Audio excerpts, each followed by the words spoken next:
Gracias. A continuación quiero hacer un video explicativo alrededor de los pasos que tenemos para seguir la rúbrica de evaluación de nuestra actividad número 3, que es redes sociales y estrategia. Ustedes encontrarán la lectura que están desarrollando y yo quería pues darles algunas pautas sobre la manera como yo observo la rúbrica y la solución de este ejercicio. Este ejercicio tiene varios componentes. El primero es la incorporación del entorno. La incorporación del entorno desde el punto de vista mmm, del sujeto de estudio que nos compete. Vamos a tomar el emprendedor de base tecnológica. Se hicieron 300 encuestas alrededor, más o menos, el año pasado, sobre emprendedores de base tecnológica, donde se les ha preguntado diferentes, digamos, preguntas alrededor de su racionalidad estratégica, cómo ellos perciben el entorno, cómo se relacionan con su entorno y cómo hacen para competir en su entorno, teniendo en cuenta las relaciones familiares y empresariales y sociales que ellos tienen. Como lo dice la primera etapa de la rúbrica, ustedes desean construir una valoración de los recursos y las capacidades, es decir, que ustedes interpreten quién es el emprendedor y ustedes identifiquen ese punto de inflexión en donde ustedes podrían lograr diferenciar el proyecto en el que tienen. Si ustedes están en una etapa de creación, una etapa de desarrollo, una etapa de madurez del estudio, asimismo madura el mercado, se busca optimizar el negocio y en algún punto ese negocio tiene que transformarse, ¿cierto? O se transforma o se reinventa o desaparece. Y uno tiene que tener, digamos, una perspectiva de qué va a pasar en el futuro con esa idea de negocio que uno está planteando. Entonces, el ciclo de vida que uno está planteando desde la incubación, tiene uno que advertir el punto en el que se va a bifurcar.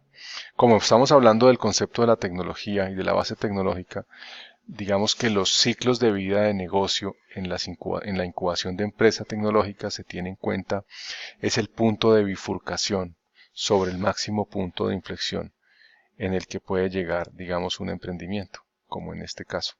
¿Sí? Bueno, eso digamos que es para tenerlo claro y asimismo definir las características estratégicas básicas de esos recursos y capacidades. ¿Sí? Mm, Elaborar, como dice aquí, elaborar, evaluar los recursos y las capacidades, ¿cierto? En función del valor estratégico y la fortaleza relativa que tienen, en función de lo que está pasando hoy y lo que puede pasar en el futuro. ¿Sí? En la segunda parte de la rúbrica, ustedes encuentran, es decir, el concepto de capital. El capital se divide en función del negocio de base tecnológica, en función del conocimiento como un activo. Cuando uno habla del conocimiento como un activo, está teniendo en cuenta el capital humano, el capital estructural y el capital relacional. Eso es lo que se llama el capital. Todo esto, todo este compendio es lo que se llama el capital tecnológico. Y el capital tecnológico es el que se construye a medida que las personas conocen lo que tienen que hacer y sistematizan, digamos que se rutiniza con vías, digamos que propenda siempre al mejoramiento continuo, pero que se rutinicen, se estandaricen las labores funcionales. Entonces tenemos una evaluación de lo que está pasando en el presente y lo que está pasando en el futuro. ¿De acuerdo? Ustedes pueden hacerse las mismas preguntas que se hace la encuesta entre ustedes, o pueden hacérselas a alguien también, a un emprendedor, etcétera. Y fíjense que ahí hay unas medias, cuando digamos el capital humano tiene una media de 3.48, 3.44, capital estructural 3.28. Miren ustedes más o menos alrededor de qué estaría el capital, esa medición de capital. Eso es lo que llamamos el benchmarking. Es un ejemplo de cómo poder construir una especie de benchmarking, digamos sobre un caso particular, que es este caso teórico, sobre la aplicación de cómo incorporar ese concepto del capital del capital tecnológico, del capital intelectual en un emprendimiento. Entonces, esa sería la incorporación de ese activo intangible dentro de un proyecto de negocios. ¿Sí? Valorar esa valoración de ese activo intangible, que es la que menciona el caso de estudio, ¿cierto? Y la comparación, por ejemplo, de los resultados que tuvo, por ejemplo, ese estudio, con los resultados que ustedes le darían entre ustedes, más o menos, al trabajo. Entonces es como para que se hagan un ejercicio de de qué consiste el benchmarking dentro de un proyecto, digamos, grupal, a pensar como en un entorno ya mucho más generalizado. Entonces, así se empiezan a identificar recursos e identificar capacidades que conviertan esos puntos fuertes y contribuyan a la generación de esas ventajas competitivas. Entonces, estamos identificando puntos que sean, digamos, importantes tener en cuenta. Estos resultados se aplicaron a una red neuronal, y una red neuronal quiere decir, pues, un mecanismo predictivo, ¿cierto? Donde se bifurca, ¿cierto? La identidad social del emprendedor, o sea, cómo hacer para, a medida que yo haga unas preguntas, poder caracterizar unos emprendedores de acuerdo a la identidad social que pertenezcan. O sea, es como un mecanismo como de reconocimiento. Digamos que la red neuronal se utiliza en ese sentido para eso. Sí, ustedes habrán escuchado el tema de la red neuronal orientado al reconocimiento facial, ¿cierto? O la red neuronal orientada a- a reconocer caras, ¿cierto? En las plataformas de video, o a conocer las huellas de biometría, ¿cierto? Para reconocer huellas digitales. Son mecanismos predictivos, ¿cierto? De asimilación de información y construir patrones. Eso fue lo que hicimos en este estudio. A medida que se hicieron unas preguntas, este algoritmo clasificaba a emprendedores de acuerdo a qué tipo de identidad social tenían. Una identidad hacia el entorno, hacia la familia, o una identidad social, digamos, externa hacia la competencia. ¿Sí? Entonces, en ese sentido se debe cómo incorporar uno ese mecanismo de asimilación del entorno para construir estrategias para un emprendimiento grupal. Mm, las estrategias y movimientos, hablando de otro punto de la rúbrica, estrategia y movimientos de adaptación según las etapas de la ventaja competitiva. Entonces, aquí empezamos a buscar el tema de la estrategia. Recuerden que ya hablamos del sistema de objetivos, y el sistema de objetivos era el componente, o sea, la relación de diferentes, ¿cierto? Factores, o la relación de diferentes, digamos que objetivos parciales que me ayuden a conseguir un objetivo mayor, y eso en sí mismo constituye una estrategia.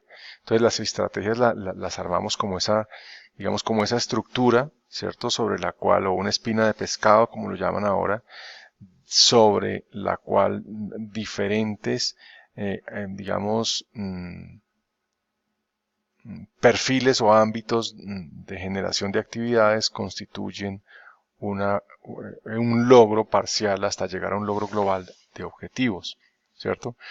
Entonces, como lo decíamos hace un momento, ¿en qué momento estamos encontrando rutas para el mejoramiento? Y si estamos encontrando rutas para el mejoramiento, estamos encontrando rutas de competitividad, ¿cierto? Entonces, ahí estamos trabajando directamente con el concepto de estrategia. Entonces, aquí estamos relacionando el concepto de estrategia contra el concepto de ventaja competitiva, porque si estamos pensando en una estrategia, tenemos que pensar que esa estrategia evoluciona. Entonces, evoluciona así paralelamente a lo que acabamos de hablar del ciclo de vida. Nosotros hablamos de movimientos estratégicos, ¿cierto? Hasta que hablamos de la etapa del contraataque, o sea, sería digamos, la imitación de los demás, sería emular una estrategia competitiva de alguien más, y eso erosiona nuestra ventaja competitiva. ¿Sí? Entonces, cuando pensamos en el tema del contraataque, es porque, digamos, no advertimos a tiempo el proceso de creación de ventaja competitiva. Entonces, si estamos hablando del tema, como lo digo, del tema de la transición, que es lo que hemos venido haciendo énfasis, pues el tema digamos, mm, de la prospectiva en función de la creación de ventaja competitiva debe plantearse desde un principio. Bueno, aquí ya sería hablar de la tecnología como el eje de estrategia y el eje de diferenciación. Porque, porque es muy importante que se identifican, y el estudio identifica diferentes perfiles de emprendedores. El que tiene identidad social fuerte, el que tiene identidad social débil y el que tiene identidad social externa fuerte. ¿Cierto? De eso hay un video explicativo alrededor de cómo se elaboró el estudio, porque sí me interesa que ustedes vean, digamos, todo ese proceso de investigación que se hizo alrededor de las hipótesis, ¿cierto? El concepto de hipótesis es un concepto estratégico, como lo dice Michael Porter, y lo he dicho en otras videoconferencias, relacionar el concepto de hipótesis con estrategia y el concepto de hipótesis con complejidad, ¿cierto? Donde yo tengo hipótesis estratégicas, hipótesis competitivas e hipótesis dominantes. Cuando yo hablo de hipótesis dominantes, estoy hablando del ciclo adaptativo. Y el ciclo adaptativo es cuando yo logro ponerme de acuerdo con un grupo dentro de lo que el grupo desea, ¿cierto? Ese componente ideológico, práctico y particular del grupo está claro. E igualmente aquí incorporamos un componente adicional que es el entorno o el análisis del entorno y la predicción del entorno, es decir, cómo se comporta, cómo es el comportamiento genérico de ese emprendedor, ¿cierto? Alrededor de ese entorno. Entonces aquí definimos el cuadrante de o la estrategia o el cuadrante de qué tipo de diferenciación yo voy a implementar, ¿cierto?